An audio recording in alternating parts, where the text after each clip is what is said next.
El 16 de febrero de 1943 fue llevada de su celda de una prisión de Berlín hacia un lugar de ejecución. Su cabeza fue cercenada por una guillotina. Mildred Fish fue la única mujer estadounidense ejecutada por órdenes directas de Hitler.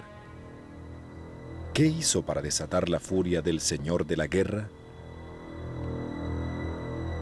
La respuesta yace en una eficientemente mortífera red secreta de espías dedicada a restarles poder al Tercer Reich y a Japón, su compañero en el eje.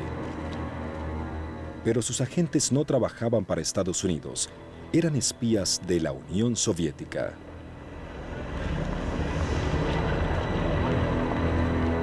Mildred Fish era un miembro clave de este grupo que arriesgaba su vida en un siniestro juego del gato caza al ratón, que los llevaría al mismísimo corazón del régimen nazi. Esta es la historia de la Orquesta Roja, una organización que tenía un solo propósito: acabar con el dictador más terrible que el mundo jamás vio. Nacida en 1902 en Milwaukee, Mildred Fish era una mujer vivaz e inteligente, procedente de una de las familias estadounidenses más antiguas que llegaron tan solo una generación después de Mayflower. Cuando tenía 24 años, Mildred se casó muy enamorada de Arvid Harnack, un estudiante alemán que realizaba sus estudios en Wisconsin. Se mudaron a Alemania, donde Mildred se desempeñaba como profesora de literatura. Sin embargo, allí la situación se hacía cada vez más terrible. Las calles estaban tomadas por los camisas pardas, quienes imponían las ideas racistas de Adolfo Hitler y sus secuaces.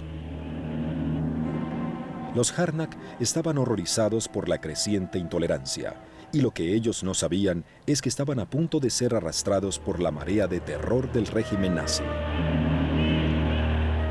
4 años después, Hitler es elegido canciller de Alemania.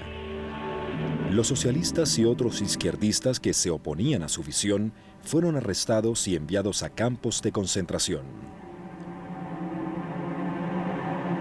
Mildred y Arvid estaban decididos a oponerse al régimen nazi.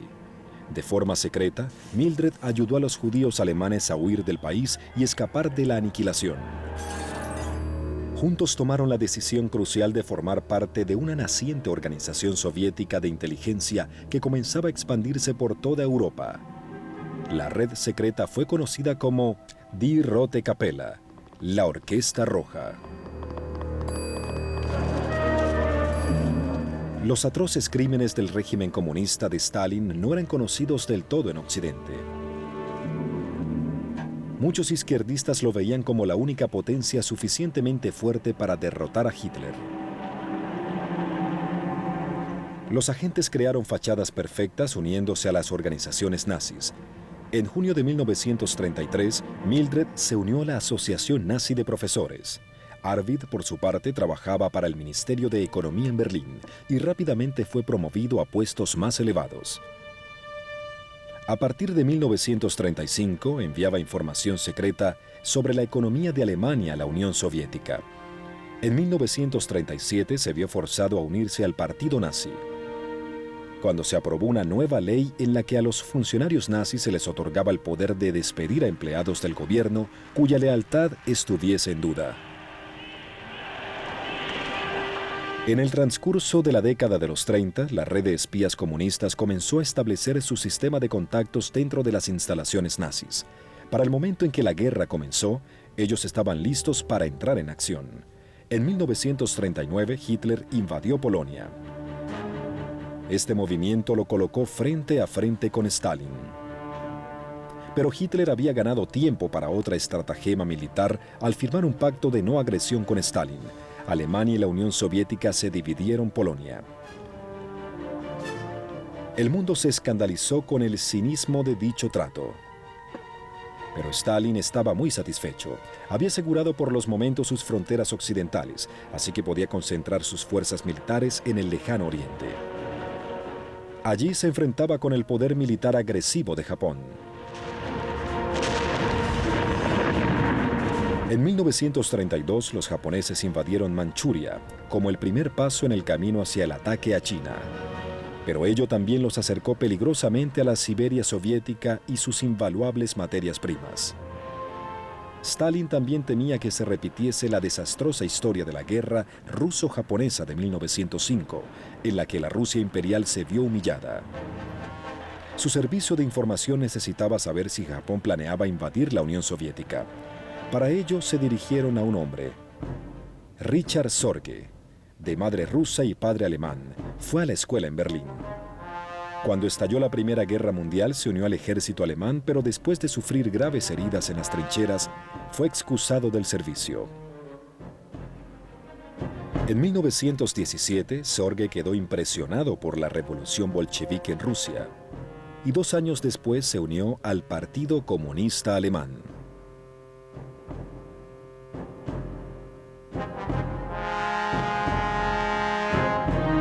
Luego, en 1924, se mudó a Moscú y adquirió la ciudadanía soviética. Su doble nacionalidad y lealtad a Moscú hizo de él el candidato perfecto para espiar. A mediados de la década de los 20, se unió a la organización de inteligencia soviética GRU y fue reclutado como espía. En 1930 fue enviado al puerto japonés de Shanghái, donde se hizo pasar por un periodista alemán. Allí reunió información sobre el ejército nacionalista chino liderado por Chiang Kai-shek e hizo contacto con Ozaki Hotsumi, un comunista japonés que tenía conexiones dentro del gobierno de Tokio.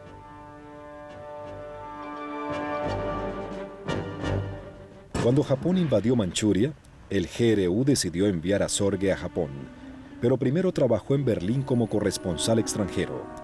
E incluso se unió al partido nazi y el ministro de propaganda Joseph Goebbels asistió a una fiesta en su honor.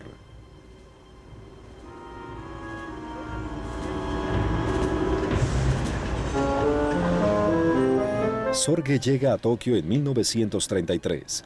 Su misión consiste en descubrir si el gobierno de Japón está planeando atacar a la Unión Soviética.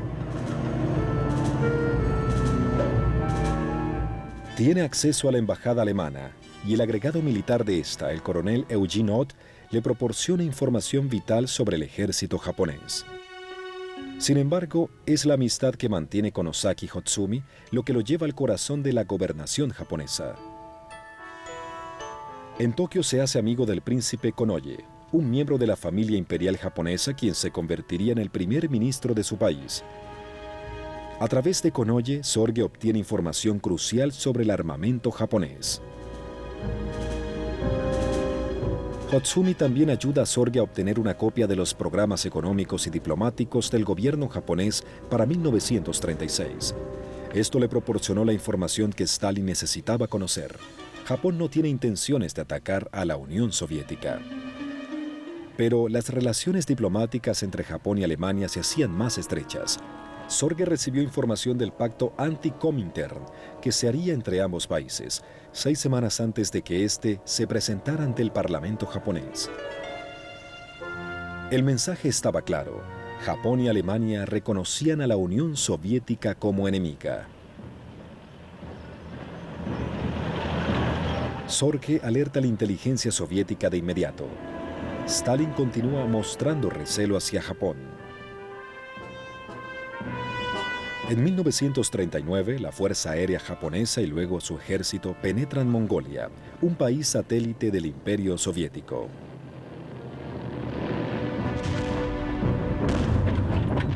El Ejército Rojo aplasta a sus atacantes con un decisivo despliegue de su potencial militar. Sin embargo, Japón tiene un objetivo más importante en mente. En octubre de 1941, Sorge reporta a Moscú que Japón tiene intenciones de atacar a Estados Unidos y a los poderes coloniales al sudeste de Asia. Pero ello da escaso alivio a Stalin. Ya lo inevitable ha ocurrido. Hitler le dio rienda suelta a su Blitzkrieg o guerra relámpago en la Unión Soviética. El ejército ruso comienza a colapsar.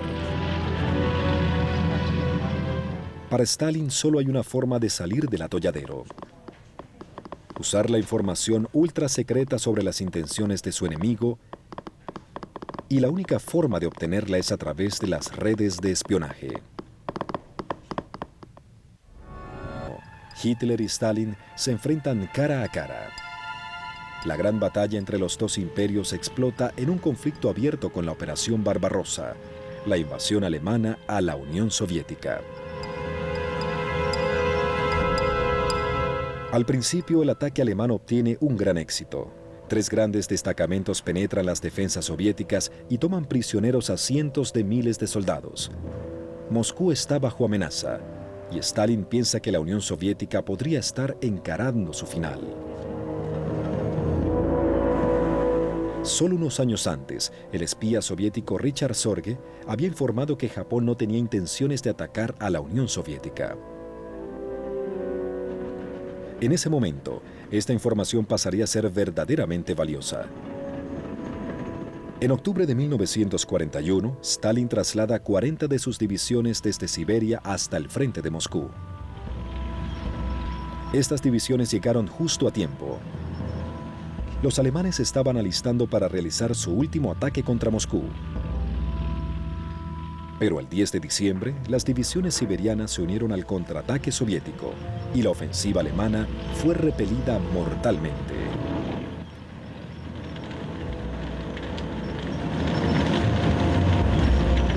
El dictador Stalin se sintió aliviado, pero el juego mortal de Richard Sorge finalizó cuando la inteligencia japonesa arrestó a muchos comunistas en Tokio.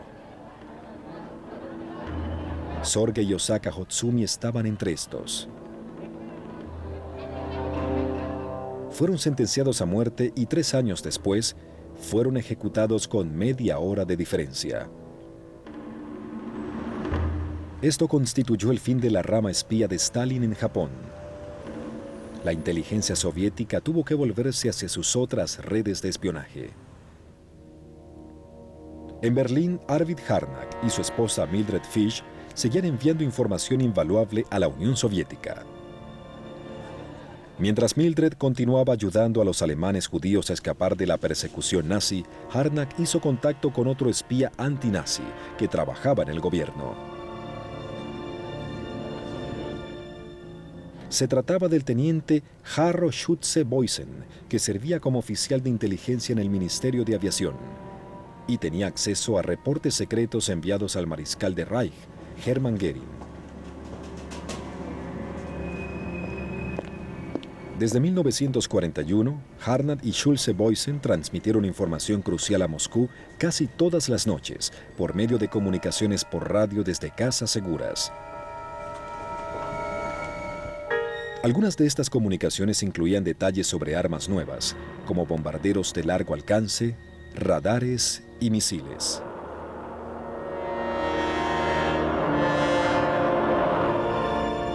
Para el momento en que Harnack, Fish y Schütze-Boysen se unieron a la Orquesta Roja, esta había expandido sus operaciones a 3 sectores. Tenían una red en Berlín, una segunda red en Francia, Bélgica y Holanda, y finalmente, un grupo que operaba desde Suiza que se llamaba la Red Lucy. Lucy es el nombre código de Rudolf Ressler, un periodista y editor alemán que vivía en Lucerna. Entre sus amigos se encontraban varios militares de carrera que pertenecían a la Fuerza Aérea Alemana. Muchos de ellos eran fieles a Alemania, pero no apoyaban al partido nazi y no eran leales a Hitler.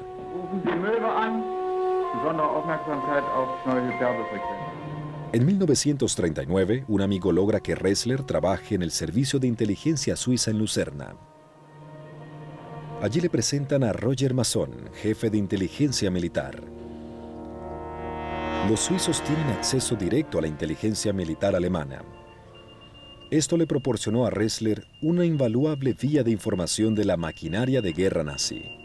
Ressler enviaba esta información a Alexander Rado, un legendario espía ruso que tenía su base en Ginebra, Suiza. Rado había estado trabajando para la inteligencia soviética desde principios de 1930. Según Otto Ponter, un agente de nacionalidad soviética y suiza, Rado y Ressler, temiendo por su seguridad, rara vez se unieron personalmente. Una red de espionaje puede ser segura solo si 3 personas se conocen. Este fue el error de la resistencia francesa. Al principio, Todo el mundo se conocía y si atrapaban a uno, los demás caían con él. Ponter es uno de los pocos agentes que se reunía regularmente con Rado. Compartían información de inteligencia en un restaurante ubicado en la calle frente a la estación principal de trenes en Ginebra. El restaurante tenía 2 entradas. Cada uno entraba por una entrada diferente y nos reuníamos adentro.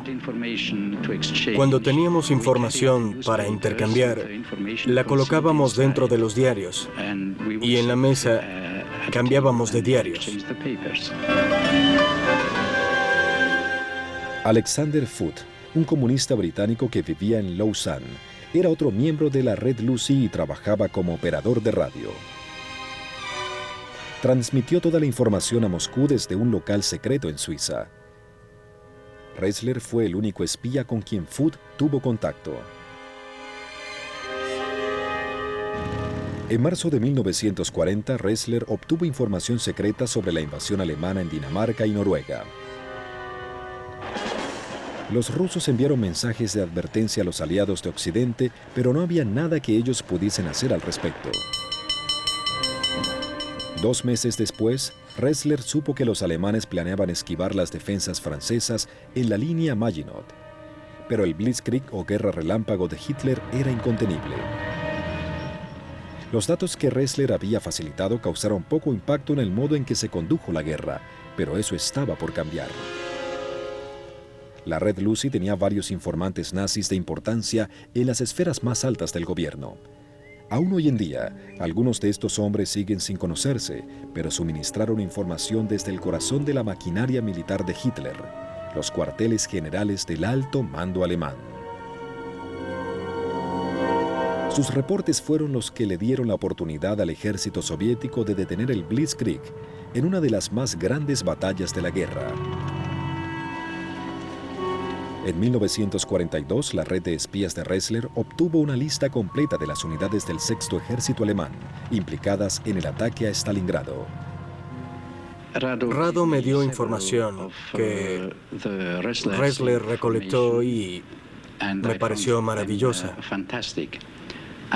Recuerdo un cable con toda la organización de batalla del mariscal von Paulus del Sexto Ejército Alemán antes de Stalingrado. Allí estaban los nombres de las divisiones, sus comandantes, la posición de cada regimiento y el número de armas que poseían. Si no hubiese cifrado ese mensaje, nunca lo hubiese creído, incluso hoy. Armados con esta información, el ejército soviético rodeó al mariscal de campo alemán Paulus, estrangulando su ejército y llevándolo a la rendición. La rendición de Paulus en enero de 1943 marcó el inicio del fin del frente oriental de Hitler. Esto fue seguido rápidamente de más información de inteligencia que permitía al gobierno soviético predecir de forma precisa la dirección y fuerza de los ataques alemanes en Kursk durante 1943. Esta fue una batalla titánica de tanques en la que el ejército soviético resultó victorioso. Pero el funcionamiento de la Red Lucy estaba por finalizar. Ressler había estado compartiendo su información con el servicio secreto suizo. Si Hitler sabía algo de la traición, la neutralidad de la que gozaba el país estaría en riesgo, así que los suizos decidieron actuar en contra de la red de espionaje Lucy. Los localizadores de emisiones de radio descubrieron el punto exacto desde donde se hacían las transmisiones a Moscú. Allanaron la casa de donde se hacían las transmisiones de radio y encontraron papeles escritos de puño y letra de Alexander Rado, ocultos en la madera de la base de una pared. En los papeles encontraron el código utilizado por la Red Lucy. Alexander Foote fue arrestado en noviembre de 1943. Se le prohibió a Ressler comunicarse con Moscú, pero no fue arrestado hasta que la policía suiza recibió información de lo que hizo en mayo de 1944. 4 meses después, los suizos liberaron tanto a Ressler como a Foote, pero la Red Lucy había sido desmantelada. Otra rama de la Orquesta Roja se había esfumado. Sin embargo, otra red importante de la Orquesta Roja, asentada en la zona occidental de la Europa ocupada por los nazis, estaba funcionando a toda marcha. Pero cuando la Gestapo comenzó a desenmascararla, los resultados serían catastróficos para los agentes involucrados. La cuenta regresiva para el desastre tendría lugar en las calles de Bruselas y París. De esta rama de la Orquesta Roja. Trepar trabajó por primera vez en una fundición de una región de Polonia habitada por alemanes. En 1923 fue arrestado por la policía por liderar una huelga de trabajadores. Después de su liberación, Trepar emigró a Palestina y trabajó en un kibutz. Cuando se unió a un partido comunista, las autoridades británicas lo deportaron y entonces partió a Francia. En París se unió a una red de espionaje soviético y cuando ésta colapsó, escapó a Moscú, donde fue entrenado por el servicio de inteligencia del país. Los líderes de las unidades subyacentes de la Orquesta Roja siempre supieron que la guerra contra la Alemania nazi era inevitable. No importaba si esta era en el este o en el oeste, por lo tanto, un grupo bastante numeroso, en el que me encontraba yo, comenzó a organizar una red contra la Alemania de Hitler. Durante los 2 años siguientes, Trepar viajaba constantemente de Moscú a Europa Occidental, reclutando y entrenando simpatizantes comunistas por toda la región. En 1938, Trepar fijó su residencia en Bruselas, como ciudadano canadiense y hombre de negocios. En 1940, cuando unidades de tanques alemanes entraron a Bélgica, envió a Moscú informes sobre las tácticas del Blitzkrieg o Guerra Relámpago de Alemania. Por órdenes de la inteligencia militar soviética, mudó su red de espionaje a París. Era muy sencillo encontrar gente dispuesta a continuar la lucha a pesar de la capitulación. Tuve contacto personal con muchos oficiales y soldados. Algunos de ellos han sido mencionados. Querían luchar y sabían que la guerra pronto comenzaría. Estaban muy motivados a hacer todo lo que fuese necesario para ayudar. Bajo el rango de general, a Trepar se le colocó a la cabeza de toda la red soviética de espionaje de Europa Occidental y se le apodó el Gran Jefe. En mayo de 1941, advirtió a Moscú que Hitler se proponía invadir Rusia. En 1941 teníamos muy buenas conexiones. Teníamos acceso al alto mando alemán en Francia y algunos de nuestros camaradas tenían buenas conexiones con el alto mando alemán en Berlín. Los rusos recibieron información detallada concerniente a no solo la fecha, sino la dirección que tomarían los ataques e incluso la organización de las divisiones del ejército.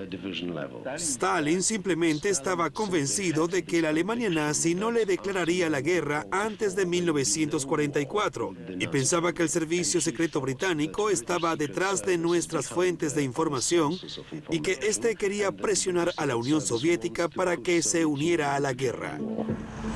Se comprobó que la información de Trepar era verídica y esto hizo que se le diera aún más estima.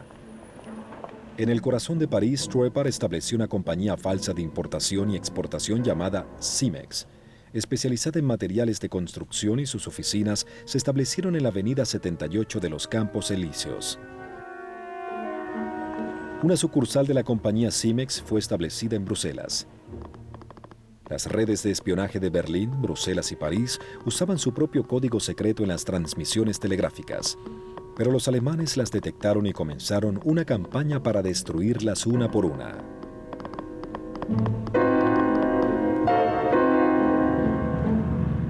Usaron aviones Junkers Ju-52, especialmente adaptados y equipados con aparatos de detección de ondas de radio para encontrar las estaciones de transmisión. Identificaron 3 en Berlín, pero estas cesaron de trabajar antes de que fuesen localizadas. La única estación de transmisión que continuó trabajando fue la que utilizaba la llamada señal PTX. A finales de junio de 1941, los alemanes la localizaron. Estaba situada en Bélgica dentro de un triángulo de 48 kilómetros. Se le ordenó al agente alemán Harry Peipe encontrarla.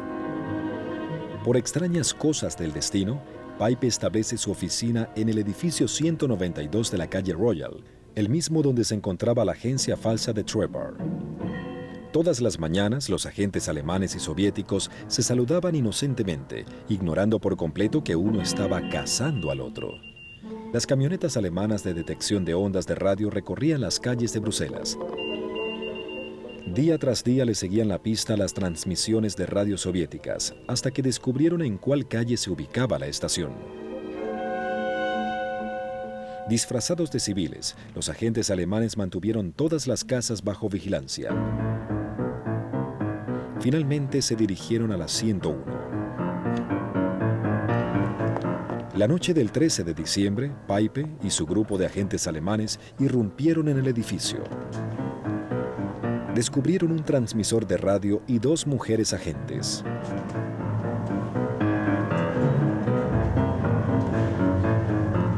Luego, revisaron con detenimiento el edificio y descubrieron una puerta secreta que conducía a un taller donde falsificaban documentos alemanes militares.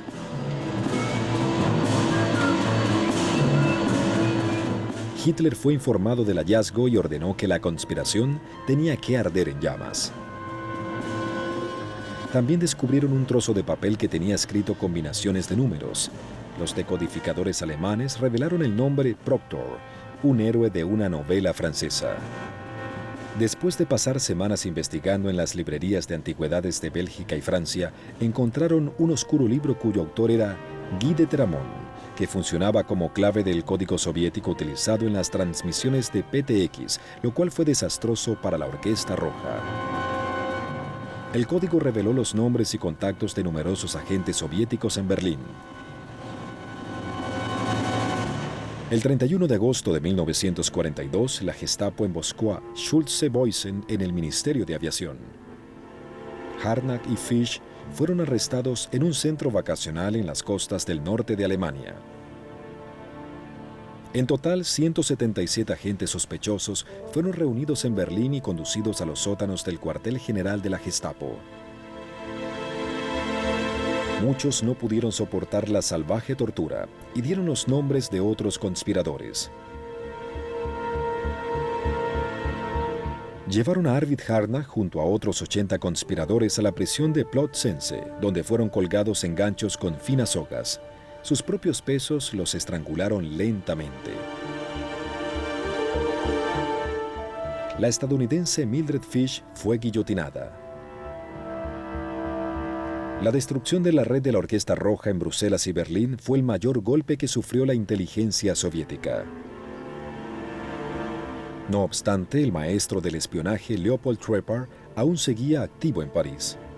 Tenía que ganar el juego de su vida, evitar caer en las fauces de la Gestapo.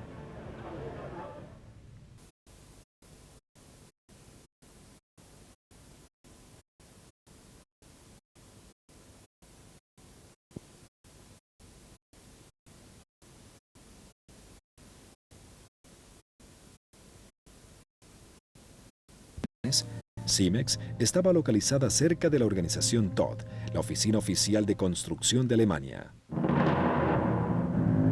Trepar con sus miembros en el cabareto. Luego de tos y entretenimiento, se amigo de los constructores nazis.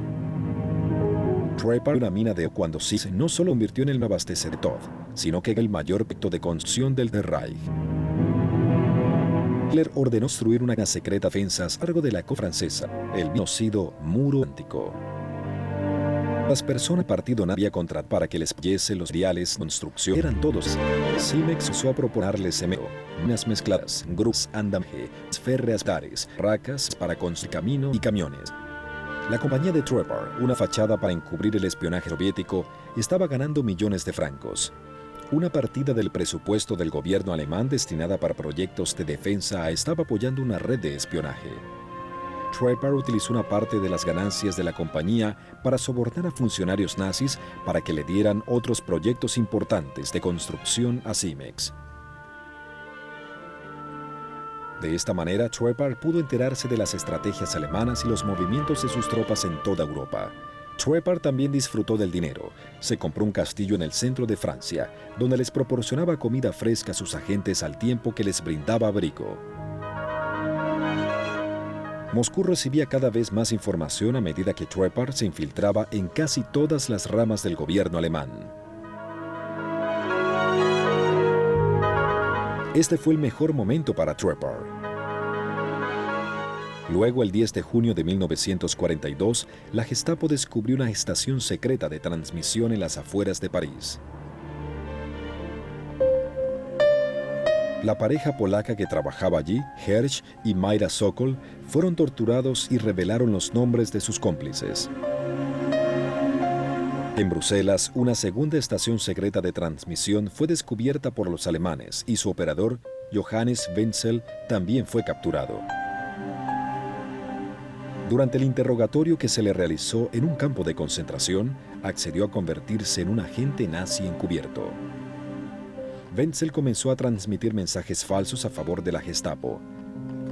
A través de él, la Gestapo descubre el nombre del comandante de la Orquesta Roja, Leopold Trepar. Harry Peipe y su equipo de la Gestapo fueron a París para localizarlo. Sabían cómo era físicamente y cuáles eran sus nombres falsos, y ahora sabían la naturaleza real de su compañía. Los nazis inmediatamente irrumpieron en las oficinas de Simex en París y acabaron con sus operaciones por completo. Peipe le propuso un acuerdo lucrativo que incluía la comercialización de diamantes, pero Trepar no cayó en la trampa. Advirtió a Moscú sobre las transmisiones falsas de la Gestapo. Se escondió y decidió mudar su centro operacional de París al sur de Francia. Trepar se desharía de su identidad mediante un cadáver falso y un certificado de defunción. Pero antes de abandonar París necesitaba ver un dentista. Esta es una decisión que vivirá lamentando. Peipe averiguó el nombre del dentista y se dirigió a su consultorio.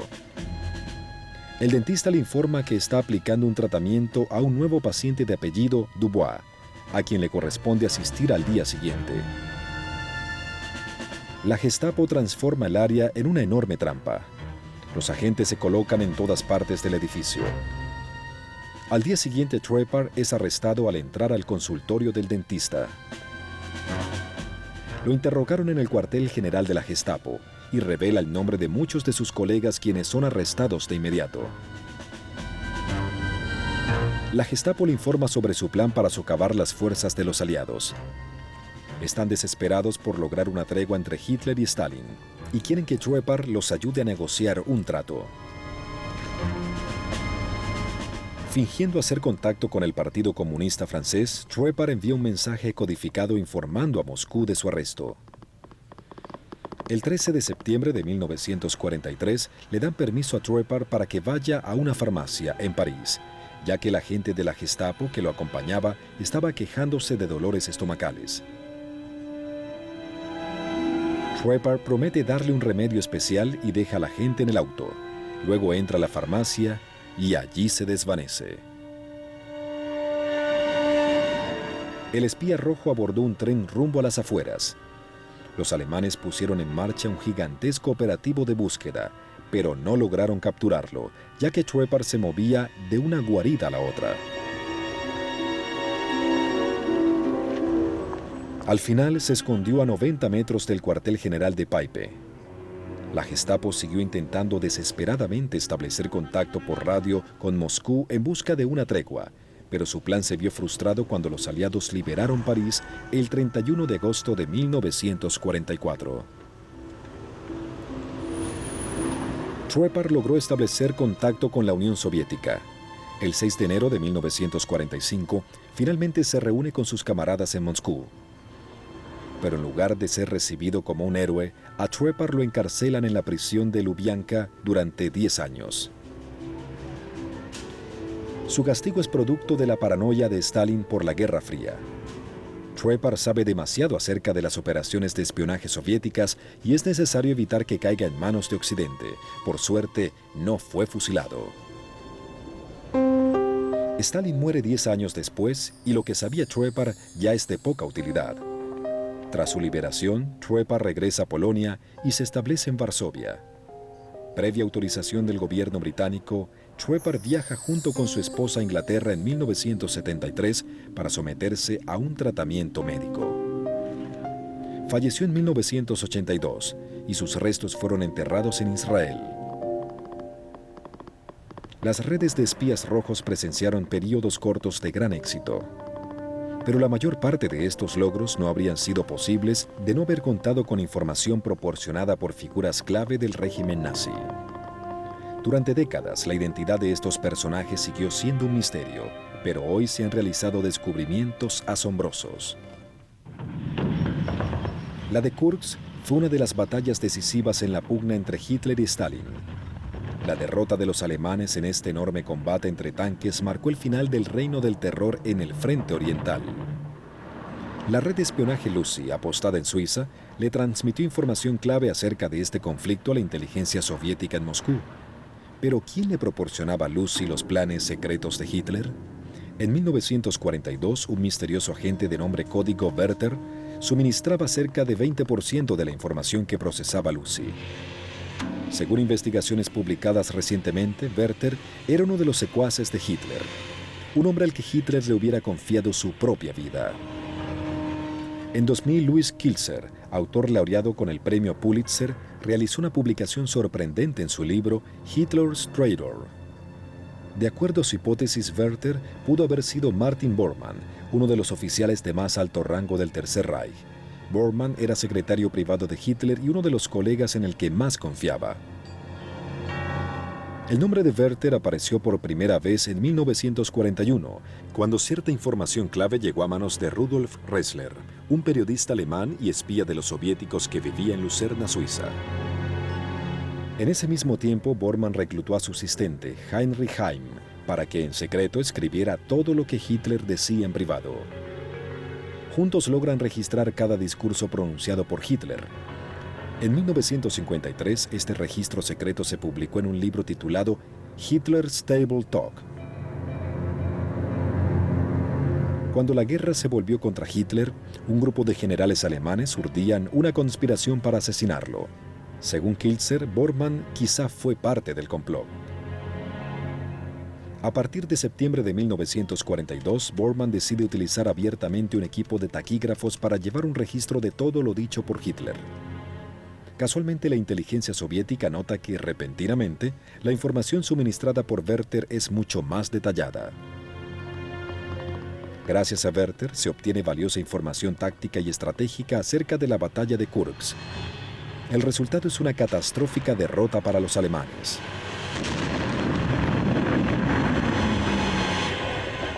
El 20 de julio de 1944, los generales alemanes, liderados por Klaus von Stauffenberg, intentan asesinar a Hitler colocándole una bomba. La bomba explota en una de las habitaciones donde se encontraba Hitler, pero este sale ileso.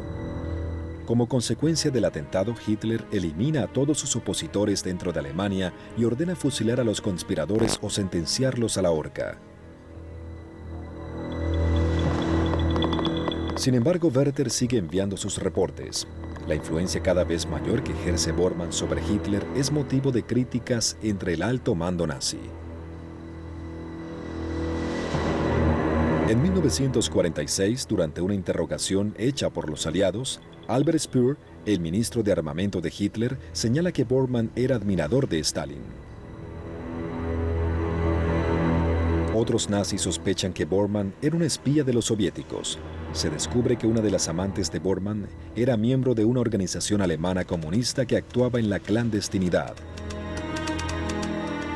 Incluso los agentes aliados creen que Bormann huyó a Moscú en los últimos días de la guerra, o quizá escapó a Suiza, donde tenía una casa.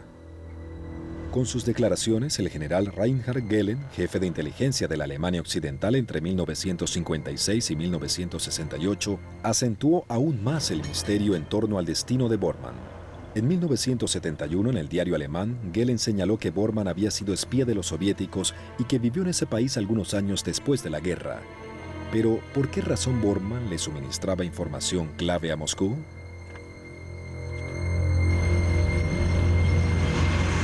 En su más reciente libro, Louis Kilzer sugiere que Bormann era un apasionado socialista. Según Kilzer, Bormann no deseaba ver derrotada a la Unión Soviética. Esperaba más bien que soviéticos y alemanes se aliaran para luchar contra las potencias capitalistas, Estados Unidos e Inglaterra. Rudolf Ressler, el contacto clave en la red Lucy, era quizá el único hombre que podía corroborar esta teoría. Tras haber sobrevivido a la guerra, decidió trabajar como espía para la inteligencia checa luego que los comunistas tomaron el poder, pero nunca resolvió este acertijo. Murió en Lucerna en 1958 y se llevó el secreto sobre la verdadera identidad de Werther a la tumba. Pero existe otra teoría. Según los investigadores, las agencias de inteligencia estadounidenses y británicas utilizaron la red de espías rojos para enviar información estratégica clave a sus aliados soviéticos. Desde el comienzo de la guerra, el Servicio de Inteligencia Británica pudo descifrar los mensajes que los alemanes enviaban mediante su máquina codificadora Enigma. Bletchley Park, el cuartel de decodificación de los británicos, se había mantenido ocupado interceptando estos mensajes y decodificándolos. La información obtenida era denominada Ultra. Los británicos y estadounidenses se quedaron con la información más importante y solo una parte de la información fue enviada a sus aliados soviéticos, pero se toparon con un gran inconveniente. Joseph Stalin, el dictador soviético, no confiaba en sus aliados de Occidente. Desechaba toda información proveniente de ellos por considerarla mentiras urdidas para engañarlo. Para que la información llegara a Stalin, los aliados debían hacerla pasar por la red Lucy para que fuese considerada confiable.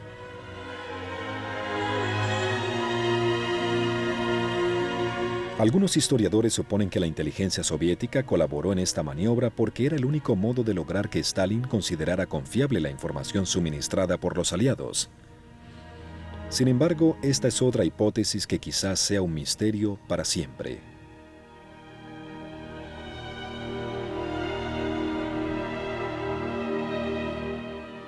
Fuesen polacos, alemanes, suizos o estadounidenses, todos compartían el mismo objetivo: acabar con el régimen más brutal de la historia.